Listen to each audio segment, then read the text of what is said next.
Good evening. The Prime Minister's plan to get troubled families back on track is working in some parts of the Midlands, but failing in others. The £450 million programme was set up after the civil unrest that hit many of our towns and cities almost 3 years ago. Well, now, 2 years into the scheme, David Cameron is here, live in the studio, to explain why the results so far have been described by his government as a success, but slammed by others as a waste of money. Andy Bevan has been looking at how the figures add up. It was the riots of summer 2011 that brought the problem of troubled families into the spotlight. Looting, antisocial behaviour and in Birmingham the deaths of 3 men in a hit-and-run incident forced the Prime Minister to act. The government highlighted 120,000 problem families across the country and calculated that they were costing the taxpayer £9 billion a year. So in December 2011, during a visit to the Midlands, David Cameron announced his Troubled Families scheme, almost £450 million made available to local councils to turn the families around by getting children back into school, adults back into work and cutting antisocial behaviour. In the 2 years since March 2012, when the scheme began, the Department of Communities and Local Government says nationally around 40,000 or 33% of families on the list have been turned around. But across the Midlands, that success rate varies wildly council by council. In Birmingham, just over 1,100 of the more than 4,000 families on the list have been helped. That's almost 28%.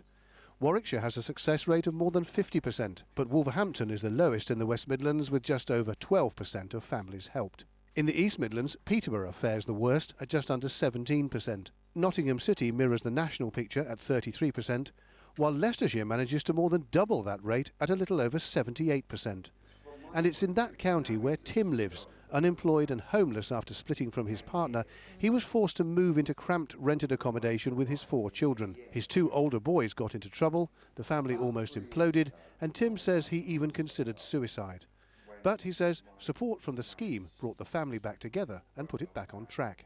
To have someone come along and say, yeah, we can do that, we will look at that, we will have a go at this, it made us feel worthwhile. It made us feel that someone was listening and cared. Local authorities are paid up to £4,000 on a payments by results basis to turn around each problem family. But Labour says every family faces problems under the present government. Youth clubs closing, citizens advice at bureaus closing, and today a devastating report by the Royal College of Paediatricians saying that we've got the worst record anywhere in Europe for children dying, mainly down, in their words, to the growing gap between rich and poor. The Troubled Families programme runs until March next year, but with only 1/3 of families back on track, 2/3 of the way through the scheme, the government needs to double its success rate if it's to hit its target in time for the probable general election next May. Andy Bevan, ITV News. So let's speak now to the Prime Minister, David Cameron. Mr Cameron, welcome to the programme. Good evening. Good evening. Let's start with the figures that Andy actually made note of in his report. He said 1/3 of the troubled families helped so far, and we're granted that's only 2/3 of the way through. But are you confident you're going to hit your target of all the families, 120,000 of them, by the time of the next election? Well, it's stretching as a target, but I think it's deliberately so because this is such an important subject. I mean, if we think of these 120,000 families that have got children truant from school, responsible for a lot of crime and antisocial behaviour, lots of unemployment, these families, we need to help them for their own sake, but also we need to help them for our community's sake and for our country's sake, and also to save hard-pressed taxpayers money, costing something like £9 billion for the families as a whole, so we've saved £3 billion already. Your figures show some councils doing better than others. I think the key here, these families get a lot of calls from the authorities, from the police, from the local authorities, from the social workers, but they tend to be calls about their problems rather than someone getting right into the family and helping sort out the problems. And the councils that are doing best, I think, are bringing together police, social services, job centre staff, and then really getting stuck into turning these families around. You mentioned the discrepancy there in the figures, 78% success in Leicestershire, for example, just 12 in Wolverhampton. You mentioned why there is a discrepancy. What can we do to redress that I balance? think the councils themselves will be looking at these figures and thinking, how can we bring up the performance of the less well-performing authorities to the best? And they'll be able to copy from each other what's been working. And I think you can see that what's been working is when a council really puts together teams, puts them in the same place so they're all working together on the same family. Because otherwise what you have is a sort of revolving door where you've got a problem family, everything's going wrong, the kids aren't going to school, dad hasn't got a job, mum can't cope, mental health problems. And they get a knock on the door from the police, they get a knock on the door from the social worker, someone else is after them for something else. But as the man said in your film, you need someone to get in there and really get to the bottom of what's gone wrong. What do you then say to people who will criticise you, saying, well, you've taken away those services that those very people rely on? We're talking about the youth centres, the local areas where they could go to for help and support.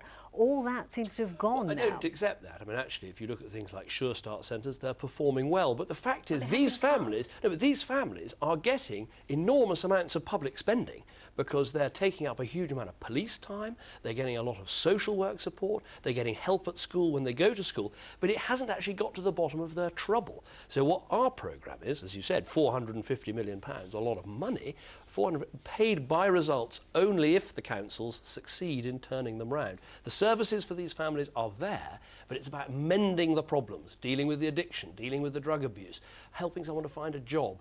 Those are the absolute keys to turning around the lives of these families. Prime Minister, while we've got you, let's get your opinion on a few other issues that are obviously very important to people here in the Midlands. HS2, are you worried about diminishing support for a very costly project? 34 of your own MPs voted against the government this week. No, I think HS2 was passed in the House of Commons by a massive majority because it has all party support. I think we need to get across better that this is not simply about speeding up the journey time between London and Birmingham. It's about capacity. You know, the railways are full. And we need another West Coast main line. The only choice is, do we build another normal one or do we build a high-speed one? And I say, let's get aboard the high-speed revolution that other countries are doing as well. The capacity increase for the West Midlands is going to be massive, and the jobs and the investment and the growth that it will bring here. And we're not just doing HS2. You know, New Street Station is getting a £400 million investment under this government. So to people who say, all the money's going on HS2, no. 3 times more will be spent on other road and rail schemes in the next 5 years as on HS2. Can we talk to you then about the whole question of trust? Because this is something that's very much reared its head this week. We've had the high-profile resignation of Patrick Mercer. We've also had Maria Miller in the past. What are you doing to ensure that the public trust you? Trust MPs, trust the Tory party? Well, big changes have been made. If we take the expenses fiasco of the last Parliament, you know, any expenses problem in Parliament post-2010 is now dealt with by an independent person, and MPs aren't allowed anywhere near it. And I think we need more of that sort of approach. The biggest issue of trust is politicians delivering on their promises. And I would argue this government has kept its promises. I said we'd safeguard the NHS, we've done that. I said we'd get the country back to work, and we see 1.5 million more people in work. I said we'd cut people's taxes, and you can now earn £10,000 before you pay taxes. The reason people get annoyed with politicians and the reasons people don't vote is they want to know that things are going to change and that you'll stick to the pledges that you've made. But it does matter to them, doesn't it, about things like the expenses. You say the thing that people are worried about is that MPs don't deliver on their promises. But actually, it's the trust, isn't it, that I can trust you to actually be honest. I agree. I think it's both those things. People want to know they've got honest politicians who are working hard for the public good and not for anything else. And that's why Patrick Mercer was rightly criticised in that report, suspended from the House of Commons for 6 months, and therefore took the decision to resign his seat. I mean, There's that issue. It wasn't just criticised. Very strongly. They said it was the worst case of sleaze they'd ever come across. I saw the film of what he did. It was an appalling case, and it was right that he was punished severely. He resigned the Conservative whip as soon as this happened and said he was going to leave politics, and that's now been accelerated. So there's that issue of trust about our members of Parliament, hard-working, decent people. From what I see, the vast majority of them are. They are dedicated to serving their constituents. That is what drives them into Parliament. But I think the second issue of trust is really important, is can politicians stick to their promises, get things done and change things? And the biggest task for politicians right now is turning our economy around and delivering for hard-working people in this country. And I would say this government is doing that. I know it's been tough. I know we've had to take difficult long-term decisions, but the benefits in terms of jobs and growth and investment are now coming through. Well, I guess the proof of the pudding will be when the election comes around. Of course. Next year. Prime Minister, thank you very much for joining us on the programme this evening. Thank you. Thank you. Now let's get more on the disgraced politician Patrick Mercer. In a damning report published